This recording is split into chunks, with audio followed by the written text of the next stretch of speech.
किसी भी घरेलू उड़ान यानी कि जहाज जब घरेलू उड़ान भरता है तो कॉकपिट में दो पायलट होते हैं। एक कप्तान होता है तो दूसरा फर्स्ट ऑफिसर। ऐसा ही राजस्थान की सरकार में भी कप्तान गहलोत तो फर्स्ट ऑफिसर सचिन पायलट। ये जहाज जब से टेक ऑफ किया तब से कॉकपिट में तनातनी है सचिन पायलट और गहलोत के बीच। तो अब सवाल यह है कि आखिर पायलट कहां और कैसे लैंड करेंगे, जिसको लेकर मचा है बवाल। तो मैं लेकर आया हूं देश का सवाल। नमस्कार, शाम के 7 बज चुके हैं। मैं हूं मनीष अवस्थी और हाजिर हूं आपका पसंदीदा डिबेट शो देश का सवाल लेकर। कांग्रेस एक बार फिर मुश्किलों में है। ज्योतिरादित्य का क्या हुआ मध्य प्रदेश में आपने देखा। सिंधिया के बाद पार्टी में एक और कद्दावर नेता सचिन पायलट बगावत की राह पर हैं। पार्टी आला कमान जहां एक और लगातार दावा कर रही है कि पायलट को मनाने की कोशिशें जारी है, वहीं सचिन पायलट अपने स्टैंड पर कायम है। दावों और सियासत के बीच कांग्रेस अपना एक और किला किसी भी सूरत में बचाने में जुटी है। हालांकि कांग्रेस में पहले बुजुर्गों की अनदेखी और अब युवा चेहरों की नाराजगी पार्टी के लिए मुसीबत का सबब बन रही है। राजस्थान के सियासी घटनाक्रम और दावों और उनकी सच्चाई को लेकर हम एक बड़े पैनल के साथ चर्चा करेंगे। लेकिन आप उससे पहले राजस्थान में मची सियासी हलचल को लेकर देखिए हमारी ये रिपोर्ट।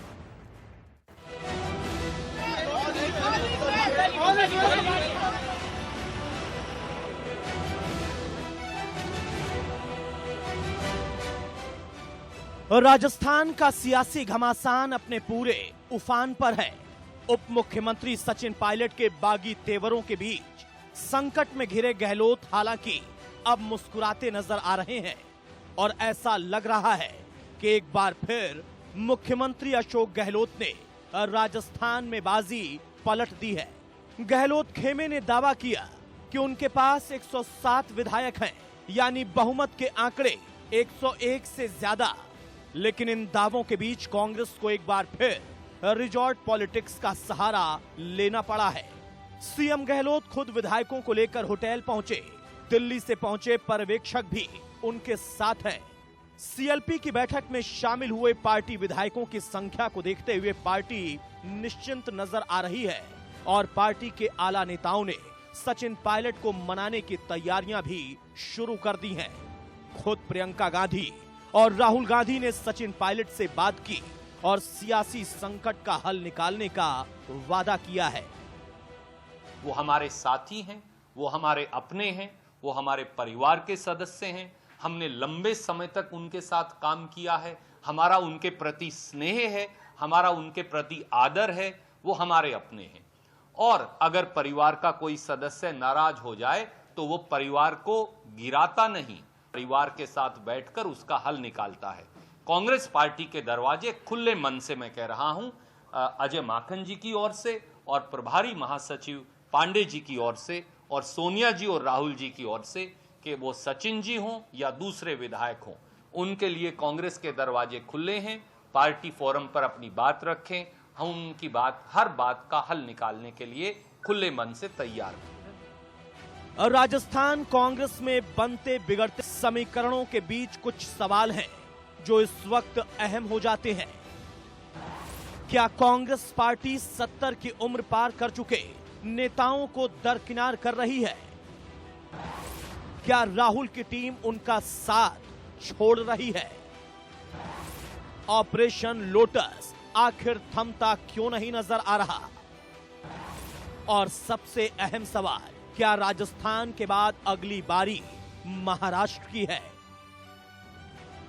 रिजॉर्ट पॉलिटिक्स हालिया दिनों में कोई नई बात नहीं है। इससे पहले कर्नाटक, महाराष्ट्र, आंध्र प्रदेश और गुजरात में देश इस राजनीति से भली भांति परिचित हो चुका है। लेकिन राजस्थान कांग्रेस का बड़ा सियासी किला है और उसमें सेंध के मायने कांग्रेस की रीढ़ पर चोट कहा जा सकता है। इसलिए कांग्रेस आला कमान पूरी ताकत से अपने इस किले को बचाने में जुटा है।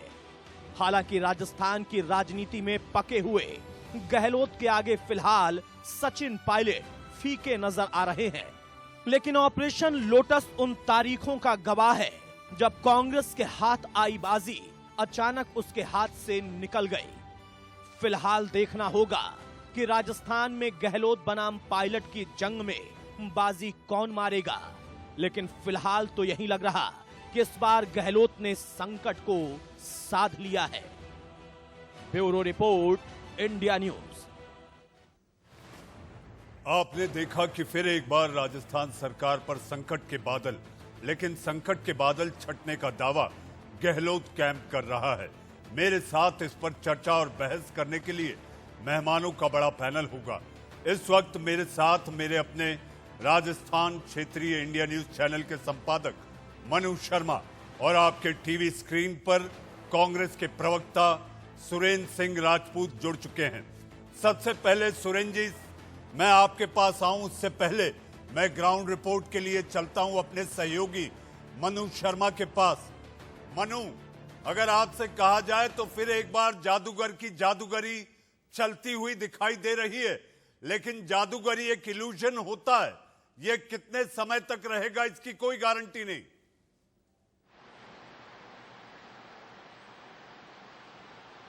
जी बिल्कुल सही कह रहे हैं मनीष जी, आपके जिस तरह के हालात बने हुए हैं जीरो ग्राउंड के ऊपर, उसके अंदर ये सही बात है क्योंकि 125 विधायकों का कांग्रेस को कहीं न कहीं विधायक उनके और समर्थित विधायकों का समर्थन था। आज जब वहां पर विधायक दल की बैठक होती है तो उसके अंदर कुल मिलाकर के 102, 103 विधायक रह जाते हैं और कहीं न कहीं जो सचिन पायलट है उनके साथ में 22 से 23 विधायक जो हैं वो दिल्ली के अंदर हैं, जिसके अंदर 19 विधायक तो कांग्रेस के हैं सचिन पायलट सहित और 3 विधायक निर्दलीय हैं। तो कहीं ना कहीं ये साफ तौर पर नजर आता है कि जो पार्टी के अंदर जो राज्यसभा चुनाव से लगातार चल रहा है कि भारतीय जनता पार्टी के ऊपर आरोप लगाए जा रहे हैं, लेकिन पार्टी के अंदर खुद के अंदर भी जिस तरह की हालात बने हुए हैं उसके हिसाब से साफ तौर पर है कि पार्टी आला कमान को आज दखल देना पड़ा इस मामले को लेकर के। चाहे सचिन पायलट ने कल एक छोटी सी मैसेज देकर के ये करने की उथल पुथल करने की हो कि गहलोत सरकार अल्पमत में है, लेकिन अल्पमत से तो बच गई है, लेकिन सरकार कितने दिन चल पाएगी आगे, ये एक बड़ा सवाल है जिसके लिए खुद पार्टी आला कमान को आगे आना पड़ा है। और अब इस बात को लेकर के बात चल रही है कि कहीं ना कहीं वापस से सचिन पायलट से बातचीत की जाए, क्योंकि अभी सरकार चलाने के लिए पूरा 3.5 साल का वक्त बाकी बचा हुआ है और वापस से चुनाव मैदान में उतरना है। सचिन पायलट वो हैं जिन्होंने 6 साल तक राजस्थान के अंदर यहाँ गांव-गांव में घूम करके और पार्टी का वापस से प्रचार करके और सरकार लेकर के आए थे। उनके साथ में पार्टी के बड़े नेता भी जुटे थे, लेकिन आज जो हालात हैं उन हालातों के अंदर अकेले मुख्यमंत्री अशोक गहलोत के पास में 102 से 103 विधायक हैं। इसके अलावा जो पार्टी के जो बाकी विधायक हैं वो सचिन पायलट के खेमे में चले गए हैं। 3 निर्दलीय विधायक उनके साथ में, ऐसे कुल मिलाकर के 22 विधायकों का समर्थन उनका माना जा रहा है। जी मनीष जी। जी मनु, आपसे एक और बात जानना चाहेंगे। हमारे साथ एक और मेहमान एलजेपी प्रवक्ता अजय कुमार जी भी जुड़ चुके हैं, लेकिन मनु, इससे पहले कि मैं मेहमानों के पास जाऊं, आपसे एक और सवाल। आखिर ये रिजॉर्ट पॉलिटिक्स जो चल रही है, लगातार हमने कर्नाटक में देखा, हमने देखा मध्य प्रदेश में और राजस्थान में, ये जो रिजॉर्ट पॉलिटिक्स चल रही है, क्या यही आखिरी विकल्प बचा है? और जितने विधायक इस समय फेयरमाउंट में हैं, ये कितने दिन के कपड़े और सूटकेस लेकर गए हुए हैं?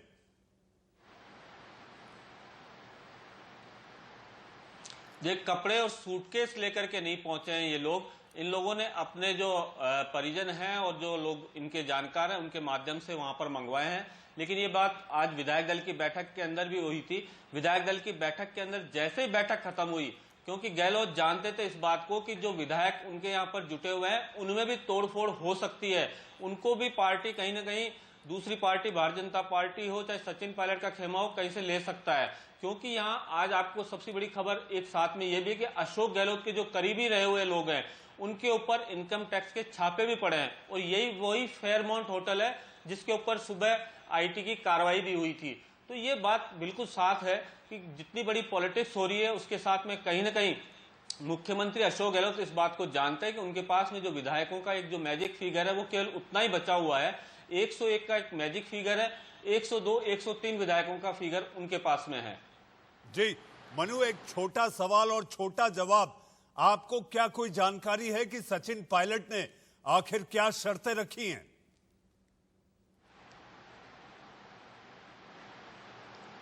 देखिए मनीष जी, उनकी दो शर्तें जो साफ तौर पर सामने आई है। एक तो उनके चहेतों को मंत्रिमंडल का पुनर्गठन करके दिया जाए, उनके विभाग अच्छे दिए जाए, जो संगठन के में उनके साथ में काम कर रहे हैं लोग उनको तवज्जो मिले, उनको पॉलिटिकल नियुक्तियों में मिले।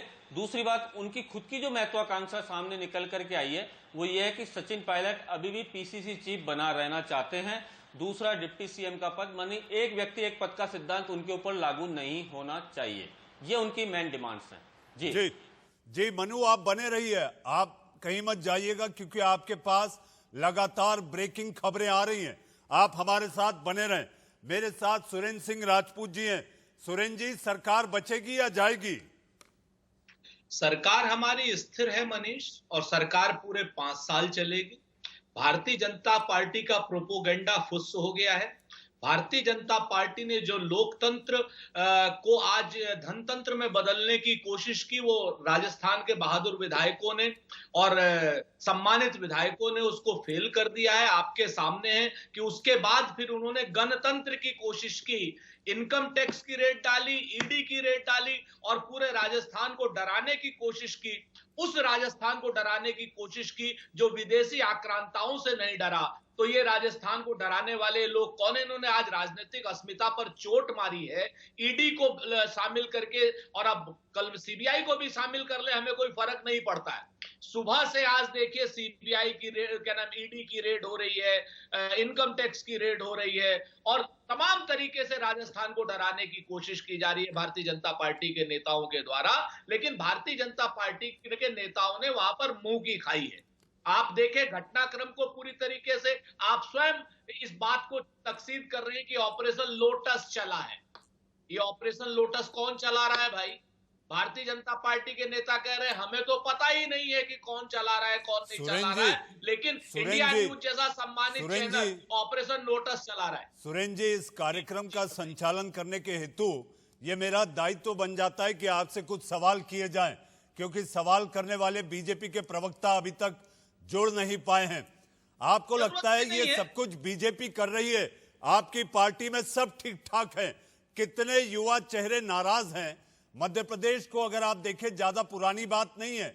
आप जगन मोहन रेड्डी का ध्यान रखें, जिस तरह से सचिन पायलट ने 6 साल घूम घूम कर आपकी सत्ता लाई, वो नाराज। आप देखिए जगन मोहन रेड्डी को आप संभाल नहीं पाए, आज वो मुख्यमंत्री हैं। तो आखिर ये युवा ब्रिगेड को आप संभालेंगे कैसे? मिलिंद देवड़ा के अलग सुर आ रहे हैं, संजय निरुपम की अलग राग है, उनकी अलग बांसुरी है। तो आखिर संभालने वाला है कौन आपके यहाँ? देखिए मनीष भाई, सच्चाई ये है कि हमारे स्वस्थ लोकतंत्र में मतभेद की हमेशा आवश्यकता होती है, क्योंकि राजनीति बगैर मतभेद के नहीं हो सकती। मतभेद मनभेद नहीं होने चाहिए। बहुत स्पष्ट रूप से है, जिन जिन की आप बात कर रहे हैं, चाहे ज्योतिरादित्य सिंधिया की बात कर रहे हो, चाहे आप हेमंत बिस्वा शर्मा की बात कर रहे हो, चाहे आप राव वीरेंद्र सिंह की बात करें, चाहे आप बात करें इसकी क्या नाम चौधरी वीरेंद्र सिंह की और राव इंद्रजीत सिंह की, चाहे आप बात करें विजय बहुगुणा की, भारतीय जनता पार्टी ने सबको मुख्यमंत्री बना दिया ना। आपके सामने है, ये सब लोग भारतीय जनता पार्टी में गए और मुख्यमंत्री बन गए। वहां पर हेमंत बिस्वा शर्मा इस वक्त असम के मुख्यमंत्री हैं, चौधरी वीरेंद्र सिंह और राव इंद्रजीत सिंह हरियाणा के मुख्यमंत्री है, और देखिए जिनका आप फोटो लगा रहे हुए हैं ज्योतिरादित्य सिंधिया आज मध्य प्रदेश के मुख्यमंत्री हैं। देखिए, अपने घर में मतभेद की पूरी आवश्यकता है और बात होनी चाहिए। राजनीति में मतभेद से ही समस्याएं सुलझती हैं। मतभेद ही क्या नाम जनता के लिए अच्छे होते। आपकी सुरेंद्र जी, इस बात को काउंटर करने के लिए अजय कुमार जी हैं हमारे साथ। हालांकि डायरेक्ट नहीं, इनडायरेक्ट वो पार्टी का पक्ष जरूर रखेंगे। अजय जी, ऑपरेशन लोटस कह रहे हैं सब लोग, सुरेंद्र सिंह राजपूत भी कह रहे हैं कि उनकी पार्टी में सब ठीक ठाक है। आप लोग जो हैं वो सेंध लगवाते हैं। आप लोग अच्छा, तो मुझे तो बस राजपूत भाई आज ये बता दें कि पिछले साल इसी दिन, ज़्यादा दिन नहीं हुआ, इसी दिन राहुल गांधी ने यह आरोप लगाया था कि ये बड़े नेता मेरे चलने नहीं देते हैं और बिना चुनाव का इंतजार किए वो रिजाइन कर गए थे अध्यक्ष इनके। और इंटरिम अध्यक्ष में पार्टी चल रही है पिछले 1 साल से।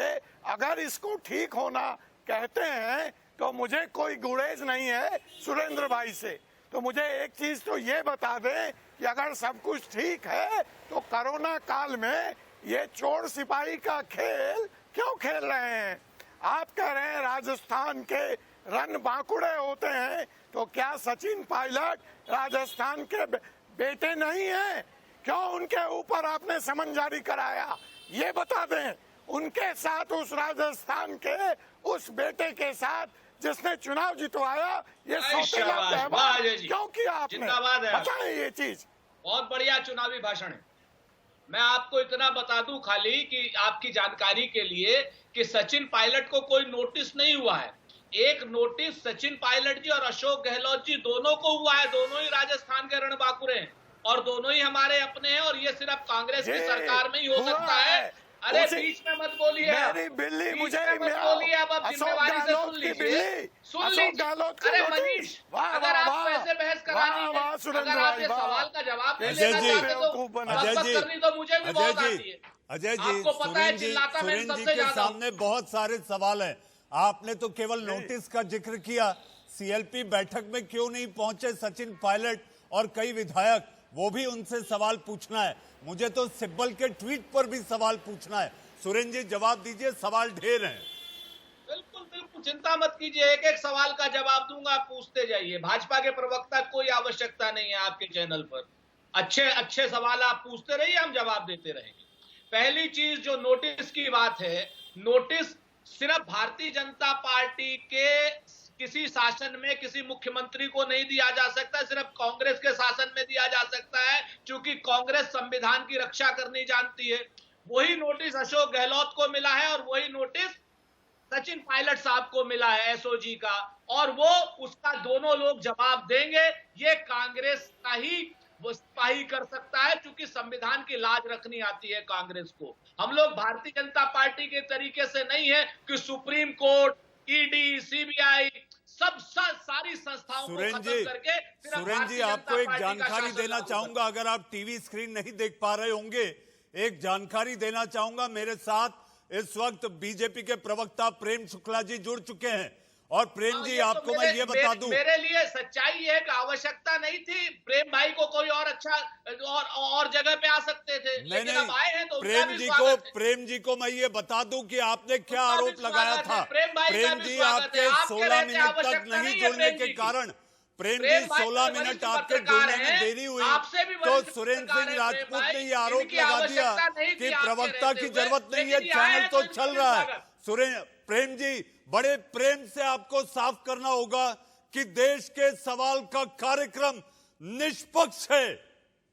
प्रेम शुक्ला जो करेंगे ये आप करिए। प्रेम शुक्ला तो भारतीय जनता भाई सुरेंद्र जी काफी देर से बोल रहे हैं, अब थोड़ा जो है अपने कर्ण पटलों को भी अवसर दें। जी देखिए, दो चीजें। पहली चीज, उन्होंने जो है भारतीय जनता पार्टी के संदर्भ में एक अनर्गल आरोप लगाया कि भारतीय जनता पार्टी धनतंत्र का प्रयोग करती। पहली बात आप कृपा करके बता दीजिए, मनीष जी आप तो लंबे समय से पत्रकारिता में हैं, सबसे पहले भारत के लोकतंत्र में धन देकर सांसद खरीदने का दुष्कर्म 1993 में झारखंड मुक्ति मोर्चा के खातों में सीबीआई ने पैसा, किसके द्वारा दिया गया पैसा पकड़ा था? शिबू सोरेन के खाते से, शैलेंद्र महतो के खाते से। किसने दिया था? कांग्रेस पार्टी ने दिया था। 2008 में जब न्यूक्लियर डील को लेकर सीपीएम इनकी सरकार से भाग खड़ी हुई, उस समय संसद में नोट फॉर वोट कांड किसके कारण हुआ? कौन लोग थे वो?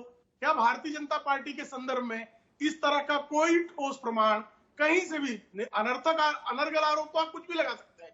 मैं दो आपको उदाहरण दे रहा हूं, ये दोनों उदाहरण क्या सत्य नहीं है? अब इन्होंने बात की सीबीआई, ईडी इत्यादि के दुरुपयोग की।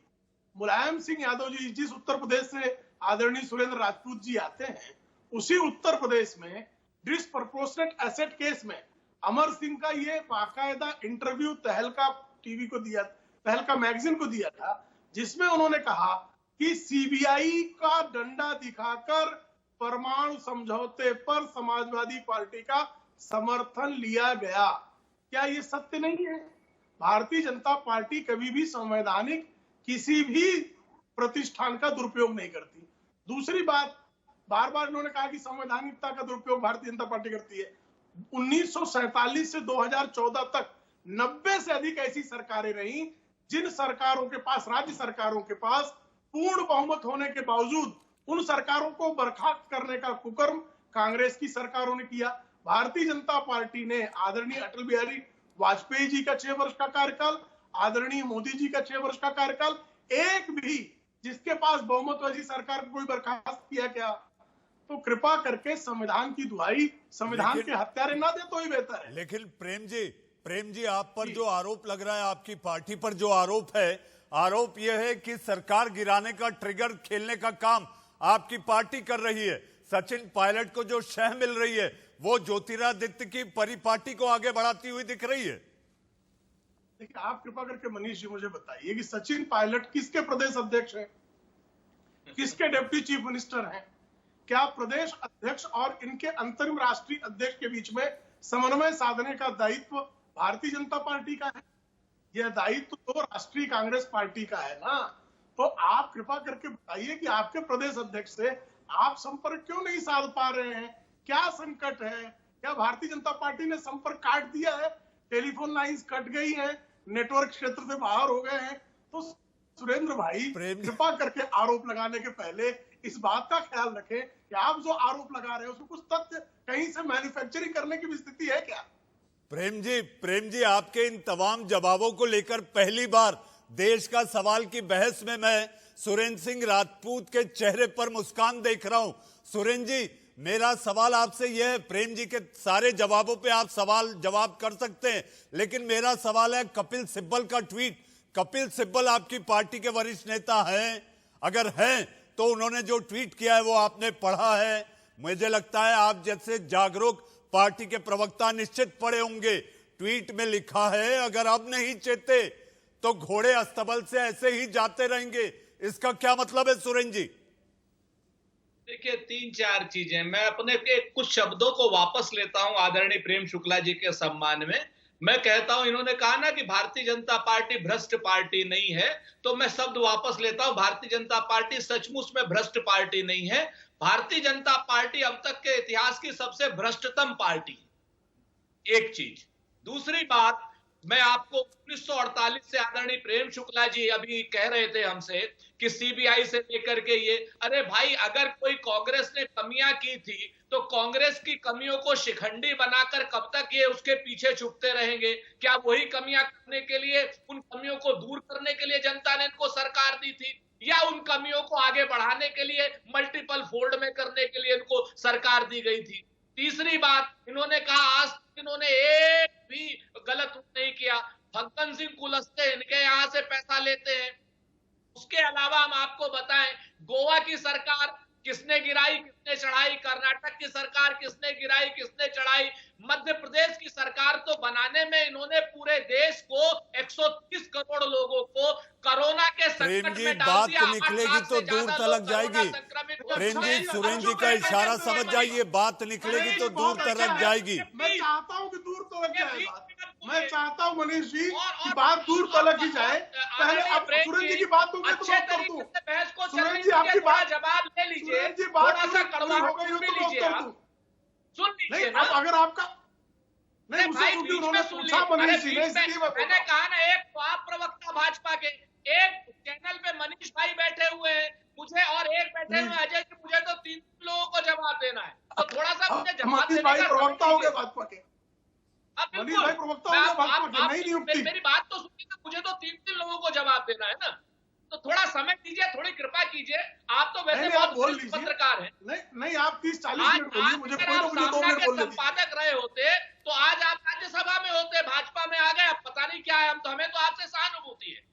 2 मिनट आप शांत रह करके सुनिए। आप हमारे बड़े भाई हैं, वैसे प्रतापगढ़ के हैं आप, और ब्राह्मणों के साथ यूपी में क्या हो रहा है ये भी जान रहे हैं आप।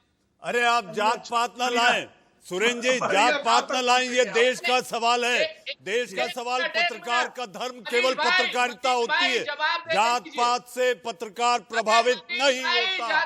जाति जो है देश का सच है। आप भी मनीष अवस्थी हैं तो ये सच है, वरना हटा दीजिए ना अपने नाम के पीछे से। मैं इस वक्त पत्रकार हूं और पत्रकार के लिए जात पात मैटर नहीं करती। सुरेंद्र जी, सुनने का मामला रखिए, सुनिए आप जवाब को। अगर आप सवाल करते हैं तो सवालों का जवाब को आप तारतम्य तोड़ देते हैं। मैं आप इतना बड़ा पत्रकार नहीं हूं। बोलिए गांधी हटा दें, बोलिए गांधी हटा दें। सुरेंद्र जी, आप जवाब दीजिए वरना मुझे ब्रेक लेना होगा और आप कहेंगे आज आपके कारण मैंने ब्रेक की समय बढ़ा दिया है। मुझे अब एक छोटा सा ब्रेक लेना है। ब्रेक के बाद आऊंगा और आप ही से शुरू करूंगा। आप अपना जवाब दीजिए, फिर मैं ब्रेक लेता हूं। आप जवाब दीजिए। तो मैं ये कह रहा था कि चाहे मध्य प्रदेश की पॉलिटिक्स हो, पूरे देश को 130 करोड़ लोगों को मौत के मुंह में ढकेल करके शिवराज चौहान की सरकार इन्होंने निर्लज्ज रूप से बनाई। ये भी ओपन फैक्ट के साथ सबके सामने स्थापित है। महाराष्ट्र को किस तरीके से टॉपअप करने की कोशिश कर रहे हैं, ये भी सबके सामने बड़ा स्पष्ट है। राजस्थान में ये इनकम टैक्स और ईडी के मामले में कितना दुरुपयोग कर रहे हैं, ये भी सबके सामने स्पष्ट है। तो भारतीय जनता पार्टी भ्रष्ट पार्टी नहीं, भ्रष्टतम पार्टी है इस हिंदुस्तान की, और इसको लोकतंत्र की कोई लाज नहीं है। इन्होंने आज अपने मुंह पर इनकम टैक्स को और ईडी को भेज करके भारतीय जनता पार्टी, लगता है मनीष जी इनके अनर्गल प्रलाप का उत्तर देने का अवसर आपने देना चाहिए। जी सुरेंद्र जी, थोड़ा सा इंतजार कीजिए। 1 मिनट के बाद मैं फिर आऊंगा, क्योंकि दर्शकों के लिए एक अच्छी खबर है। लेकिन मैं जब उस पार आऊंगा तो आपसे मैं पूछूंगा, आपकी पार्टी में ऐसा कौन सा नेता है जो दोनों को समझाए, गहलोत को भी और पायलट को भी। साथ वो मेहमान तेज तर्रार, दोनों पार्टियों के प्रवक्ता और अजय कुमार जी भी हमारे साथ मौजूद हैं। सुरेंद्र जी, आप अपनी बात पूरी करें। और मेरा सवाल जो था कि कपिल सिब्बल के ट्वीट को क्या समझा जाना चाहिए। मैं बिल्कुल कपिल, देखिए बहुत स्पष्ट जान लीजिए, मैंने तो आपको पहले ही जवाब दिया कि कांग्रेस पार्टी भारतीय जनता पार्टी नहीं है, हमारे यहाँ मतभेदों का स्थान है। कपिल सिब्बल जी की जो बात है उसको हम लोग आला कमान सीडब्ल्यूसी सुनेगी और उस पर बात करेगी। और कपिल सिब्बल ने जो भावना रखी उस पर चर्चा होनी चाहिए, क्यों नहीं होनी चाहिए। लेकिन आज एक ओम माथुर का भी ट्वीट था। ओम माथुर ने कहा कि भाई ये जो घोड़े हैं, जहां हरी हरी घास दिखेगी और घास भारतीय जनता पार्टी के पास है, साफ साफ उन्होंने कहा। और आप चाहें तो ओम माथुर का बयान टीवी पर है, उसको भी देख लीजिए। तो इस तरीके की जब ये सीधा घास लेकर के बैठे हुए हैं और जिस तरीके से रुपए पैसे और लालच लोग दे रहे हैं, ये तो राजस्थान की महान जनता है जिसके, और राजस्थान के महान विधायक हैं जो इनके लोभ में नहीं आ रहे हैं। और जिस पार्टी का अध्यक्ष 1 लाख रुपए की घूस लेते हुए पकड़ा गया हो, वो पार्टी आज ईमानदारी और नैतिकता की दुहाई दे रही है। आपके सामने 1 लाख रुपए की घूस लेते हुए ऑन कैमरा अगर किसी पार्टी का अध्यक्ष पकड़ा गया है तो भारतीय जनता पार्टी का अध्यक्ष पकड़ा गया है। बंगारू लक्ष्मण उनका नाम था, आपके सामने है पंडित जी, इसको थोड़ा सा आप जरूर ध्यान दीजिएगा। तो ये नियम नैतिकता की बात, ये भ्रष्टतम पार्टियों के जो आने वाले लोग हैं, हमारे मित्र हैं, बड़े भाई हैं, ये लोग ना करें तो बेहतर होगा। अच्छे खासे समाज में लिखते थे, पढ़ते थे हम लोग। प्रेम जी, सुरेंद्र जी की बातों को देख ले तो पार्टी विद डिफरेंस नहीं है, पार्टी विद डिफरेंस नहीं है, सब कुछ राजनीति में जायज है। और सचिन पायलट इस समय मान न मान मैं तेरा मेहमान हो चुके हैं क्या? देखिए मनीष जी, मैंने पूरे 10 मिनट तक सुरेंद्र राजपूत जी के प्रवंचक प्रलापों को सुना और बीच में नहीं टोका। और इस बौखलाहट में जो है स्वयं सुरेंद्र राजपूत ने कांग्रेस को शिखंडी कह दिया। तो शिखंडी स्वीकारने के लिए पहली बार धन्यवाद उनको। दूसरी बात, उन्होंने जो है बारंबार जो कह रहे हैं, भाई मुझे कृपा करके बताइए कि इस देश में, उन्होंने कहा कि हम इनके कुकर्मों को हमने, भाई बिल्कुल आपके कुकर्मों को हम नहीं दोहराएंगे। हम आपके कुकर्मों की अपसंस्कृति से भारत की राजनीति को मुक्त कराने का सत्कार्य कर रहे हैं। और आप कृपा करके बताइए कि इस देश में किस पार्टी की अंतरिम अध्यक्ष बेल पर है 420 की केस में, वो कौन सी पार्टी है? किस पार्टी का पूर्व अध्यक्ष, कौन सी पार्टी, तब तत्कालीन अध्यक्ष थे, सर्वोच्च न्यायालय में हलफनामा दायर करके कहता है मैं झूठा हूं? कौन सी पार्टी है जिसका पूर्व अध्यक्ष जो है वो 420 की केस में, लैंड ग्रैबिंग की केस में बेल पर है? तो साहब कृपा करके जो है नैतिकता पर भाषण देने के पहले आप देख लीजिए कि आपकी दुर्दशा। और मैंने जो उदाहरण पहले बताए आपको, झारखंड मुक्ति मोर्चा का उदाहरण बताया आपको, संसद में वोट फॉर नोट का उदाहरण आपको बताया, और मैं सारी बातें सप्रमाण कहता हूँ, सारी चीजें आपके सामने तथ्य रखता हूँ। तथ्य ये बताते हैं कि कांग्रेस जो है दुनिया की भ्रष्टतम पार्टी है, क्योंकि उनके अंदर ये हिम्मत नहीं है। उनकी राष्ट्रीय अध्यक्ष जो 420 सुरेंद्र जी, प्रेम जी, आप दोनों से मेरा आग्रह है, मेरा देश का सवाल आज का विषय भ्रष्टाचार पर नहीं है, राजस्थान को लेकर है। प्रेम जी, राजस्थान को लेकर है, और मैं ये चाहूंगा कि आप लोग राजस्थान संदर्भ बात करें इस समय। मनीष जी, सुरेंद्र राजपूत ने भारतीय जनता पार्टी के बारे में अपशब्दों का सतत प्रयोग किया। चूंकि उन्होंने आप पर आरोप लगा दिया कि आप भाजपा के प्रवक्ता है, इसलिए आप संकोच में उनको बोलने दे रहे हैं।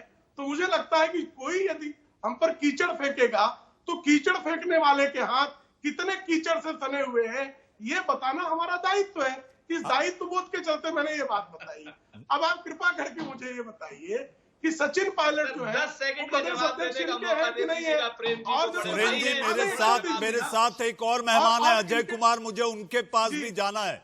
सुरेंद्र जी, अब इनके प्रदेश अध्यक्ष जो है, और इनके प्रदेश अध्यक्ष के साथ जो विधायक है, उन विधायकों को अगर ये अस्तबल कहे, घोड़े कहे, गधे कहे, पशु कहे, और उस पशु कहने को ये जो है उस पर प्रसन्न हो जाए, तो ठीक है भाई, शिखंडी ये स्वयं को माने, पशु ये स्वयं को माने, घोड़ा ये स्वयं को माने, बिकाऊ ये स्वयं को माने, ठीक है भाई साहब, धन्यवाद। प्रेम जी, लेकिन आपने जिस कीचड़ का उल्लेख किया है उसी कीचड़ में अनुभव ये बताता है और अतीत ये कहता है कि आपने वहीं पर कमल खिलाया है। नहीं, निश्चित तौर पर, इसलिए इनको कीचड़ फेंकने वाले को हम बता रहे हैं कि आप कीचड़ फेंकिए, हम कमल खिलाएंगे। आप जितना जो आदरणीय नरेंद्र मोदी जी को 10 सेकंड का जवाब जी आप जवाब दीजिए, फिर मैं अजय कुमार जी के पास जाऊं। सुरेंद्र जी, आप प्रेम जी का जवाब दीजिए। जो है वो जनता के समक्ष जो है नहीं तो कहेंगे प्राप्त करने का हमने सत्कर्म किया। इनको चुप करिए तो मैं बीच बताऊं। नहीं, जवाब दीजिए जी। प्रेम भाई बिल्कुल सही कहा आपने। असल बात, आप लोग की आदत है बीच बीच में से शब्द पकड़ने की। आप हो गए आदरणीय संबित पात्रा, हिंदुस्तान के सबसे झूठे इंसान, हिंदुस्तान के सबसे मक्कार इंसान अमित मालवीय, ये सब लोग एक सीरीज में हैं जो अखबार में लिखते हैं इनके 18 झूठ पकड़ेगा, इनके 20 झूठ पकड़ेगा। सुरेंद्र जी, मेरा आपसे आग्रह है आप व्यक्तिगत ना हो, इस पैनल पे जो मौजूद है उनके साथ बात हो। मनीष जी, अगर मैं इस तरह के शब्दों का प्रयोग सुरेंद्र जी, मेरा आग्रह है, जिस शालीनता के साथ प्रेम जी जवाब दे रहे हैं, आप भी उसकी गरिमा को बनाए रखिए। लाखों करोड़ों दर्शक आप जैसे बुद्धिजीवी प्रवक्ताओं को देख और सुन रहे हैं। भाई मैंने कहा ना कि मुझे आवश्यकता नहीं है आपसे इस समय प्रीचिंग की, आप जवाब सुन लीजिए। प्रेम भाई को जवाब प्रेम भाई की भाषा में ही दिया जाएगा। पहली चीज, शब्दों को हमने कहा कि हमारी कमियों को शिखंडी बना करके, तो हमारी जो पूर्व में की गई कमियां हैं सरकार की, उनको शिखंडी बना करके पीछे छुपने वाले ब्रह्मला लोग नंबर 1। नंबर 2, जिसकी पार्टी का अध्यक्ष, अरे बीच में मत बोलिए, जिसकी पार्टी का अध्यक्ष परेशान हो रहे हैं। अब ये नहीं, मनीष शिखंडी माना ना। दूसरी बात, 1 लाख रुपए घूस लेते हुए पकड़ा गया भ्रष्ट भारतीय जनता पार्टी का कांग्रेस खुद को शिखंडी मानती है। बड़ी बार भ्रष्ट भारतीय जनता पार्टी का अध्यक्ष कांग्रेस को शिखंडी मान हो सकता है, तो वो भी भारतीय जनता पार्टी का अध्यक्ष हो सकता है। वो गुजरात कांग्रेस के प्रवक्ता ने कहा कांग्रेस शिखंडी हो सकता है, और पूरी की पूरी कांग्रेस के प्रेम जी, सुरेंद्र जी, इतनी प्रेम से हो रही डिबेट, बहुत दिनों बाद सुरेंद्र सिंह राजपूत की जो आज प्रेम से डिबेट कर रहे हैं, अपने आप में मुझे ऐसा लगता है कि आज ये मिसाल है, वो भी तब जब ये पार्टी का पक्ष रख रहे हैं और पार्टी के ही कई नेता बड़ी बड़ी दलीलें और बड़ी बड़ी बातें कर रहे हैं कि आखिर अब इस पार्टी में होगा क्या। अजय कुमार जी, ये रेड राजनीति जो चल रही है कि जब भी आपको अगर किसी राज्य में सरकार में उलटफेर करनी हो तो आप रेड शुरू कर दें, ये अपने आप में एक नई सियासत दिखाई दे रही है। अजय जी,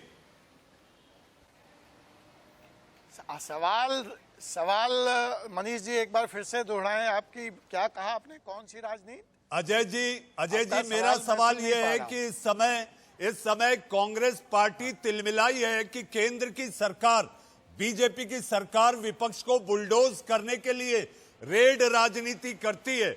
आईटी भेज दो, ईडी लगा दो, सीबीआई पीछे लगा दो, ये सुबह से राग चल रहा है। मतलब आरोप आप लगाएं चोरी का अपने नेताओं पे। राज्यसभा में सचिन पायलट जी पे आरोप लगाया कि वो टिकट का खरीद फरोख्त कर रहे हैं। जब चुनाव में कांग्रेस के राज्यसभा सदस्य जीत गए तो आप उनको समन आप भेजें। और अभी सुरेंद्र जी कह रहे थे अरे वो तो गहलोत जी को भी समन गया है। वाह, गहलोत जी की पुलिस, गहलोत जी को समन। बिल्कुल ठीक कहा, ये सब ड्रामा कांग्रेस में ही संभव है। एक समन अब राहुल गांधी जी को भी ये दिला दीजिए। एक बंगला नहीं देंगे जो नेता आपको चुनाव जिता के लाता है भोपाल में, और मुख्यमंत्री वही बंगला अपने बेटे को अलॉट कर देंगे और बुलडोज हम कर रहे हैं। चले न जाने अंगना टेर। जी प्रेम जी बहस के आखिरी पड़ाव में हूं। लगातार जो संकेत दिखाई दे रहे हैं उससे लगता है कि राजस्थान की सियासत में उठापटक रहेगी। मुझे पता है आप मुंबई में हैं, मुंबई के भी क्या हाल हैं ये भी मैं जानकारी रखता हूं, और आपको पता है मेरा ताल्लुक महाराष्ट्र से रहा है। इस समय अगर राजस्थान आप लोग फतेह करते हैं तो क्या अगली बारी महाराष्ट्र की? देखिए, महाराष्ट्र के संदर्भ में आपके ही मित्र हैं आदरणीय देवेंद्र फडणवीस जी, और आप ही के शहर नागपुर से आते हैं, और भारतीय जनता पार्टी के और वो विधानसभा में विरोधी पक्ष के नेता, उन्होंने बहुत स्पष्ट शब्दों में कहा कि ये अपनी मौत खुद मर जाएंगे। राजस्थान की सरकार गिराने का काम क्या भारतीय जनता पार्टी कर रही है? नहीं कर रही है, इनके प्रदेश अध्यक्ष कर रहे हैं। जब ये अपनी खुद की पार्टी एक नहीं रख पा रहे हैं तो महाराष्ट्र में तो 3 पार्टियां हैं। प्रेम भाई, महाराष्ट्र में तो 3 पार्टियां, मुझे बताइए, 3 पार्टियां इनकी हैं। अब वो 3 पार्टियों की दशा ये है कि शरद पवार अब देश बोल रहे हैं। पार्टी है। आराम से इतने लोग जानते हैं कौन भ्रष्ट है। आपको फिल्मों में जाना चाहिए, पटकथाएं लिखनी चाहिए। अरे मायानगरी से आते हैं सुरेंद्र जी, प्रेम शुक्ला जी मायानगरी में संपादक रहे हैं। मायानगरी मुंबई के संपादक रहे हैं, तो आप फिल्मों का जिक्र ना करें सुरेंद्र जी। तो आज राज्यसभा में होते और शिवसेना की बात कर रहे होते। ये तो ठीक है, से आ गए बीजेपी में। ठीक हो गई आपकी बात, तो मैं आगे बढ़ूं। आपकी बात हो गई की बात सुरेंद्र जी। नहीं, आपको राज्यसभा में देखना चाहते थे प्रेम भाई, और ये बड़ी दुस्साहस की बात है भारतीय जनता पार्टी कि आप जैसे योग्य आदमी को नहीं भेजती है। शुभकामनाओं के लिए धन्यवाद आपका। मैं मेरी बात रख लूं? चिंता मत कीजिए, लगे रहिए। अब मेरी बात रख लूं मित्र? प्रेम जी छोटा जवाब, प्रेम जी छोटा जवाब, फिर एक सवाल सुरेंद्र जी से मेरा होगा। देखिए, मैंने क्या कहा ना कि जिस तरह से राजस्थान में इनकी अपनी सरकार, एक पार्टी की सरकार नहीं चल पा रही है, तो महाराष्ट्र में तो 3 पार्टियों की सरकार है। और शरद पवार के संदर्भ में कल ही जो सामना में उनका 3 दिवसीय इंटरव्यू छपा, उसमें आदरणीय शरद पवार को स्वयं श्रीमती रश्मि ठाकरे के संपादकत्व में प्रकाशित सामना में यह कहा गया कि वो हेडमास्टर हैं। आपने भी पढ़ा होगा मराठी, आप बहुत भली भांति जानते हैं। और ये कहा गया कि वो जो है विद्यार्थी है उद्धव ठाकरे। तो अब विद्यार्थी और हेडमास्टर का रोल तो क्लियर हो गया, अब कांग्रेस का रोल क्या है? अब कांग्रेस क्या उस विद्यालय में गैर शिक्षकेतर कर्मचारी है? सुरेंद्र जी छोटा जवाब, मेरे पास वक्त कम है। सुरेंद्र जी छोटा जवाब, कांग्रेस में लॉयल्टी बढ़ चुकी है, 2 खेमे बन चुके हैं, और इसको पाटने के लिए कई बार प्रियंका गांधी को उतरना पड़ता है। एक खेमा राहुल कैंप और दूसरा सोनिया जी। ये सब आप लोगों के कयास हैं, आप लोग सूत्रों के माध्यम से बात कर रहे हैं, सीधी कोई बात नहीं। सच्चाई ये है कि भारतीय जनता पार्टी के पास से सीबीआई, ईडी और इनकम टैक्स, ये 3 जो एजेंसीज हैं, जो 3 भारतीय जनता पार्टी के मजबूत खंबे हैं, इनको आप हटा दीजिए, इसका दुरुपयोग ना करें, इससे अपना मुंह काला ना करें, तो पूरे पूरे देश में जी। कहीं कोई सरकार नहीं जी करने वाली है। ये सुरेन लोग जी जो इतना है, तो साफ कहीं है, ना कहीं सुरेन जी इतना तो साफ है कि कांग्रेस में इस समय एक रिफाइनमेंट की जरूरत है, क्योंकि जो हालात एक के बाद एक दिखाई दे रहे हैं, आप लाख अपनी पार्टी का बचाव करें लेकिन हालात सामान्य नहीं। इसलिए आपके युवा नेता ओल्ड ब्रिगेड के सामने ओल्ड ब्रिगेड को धता दिखाते हुए दूसरे खेमे में जा रहे हैं। मान न मान, मैं उनका मेहमान। देश का सवाल में आज के लिए बस इतना ही। आप लोग जुड़े और अपनी राय रखी, इसका बहुत बहुत धन्यवाद। अब वक्त है एक छोटे से ब्रेक का।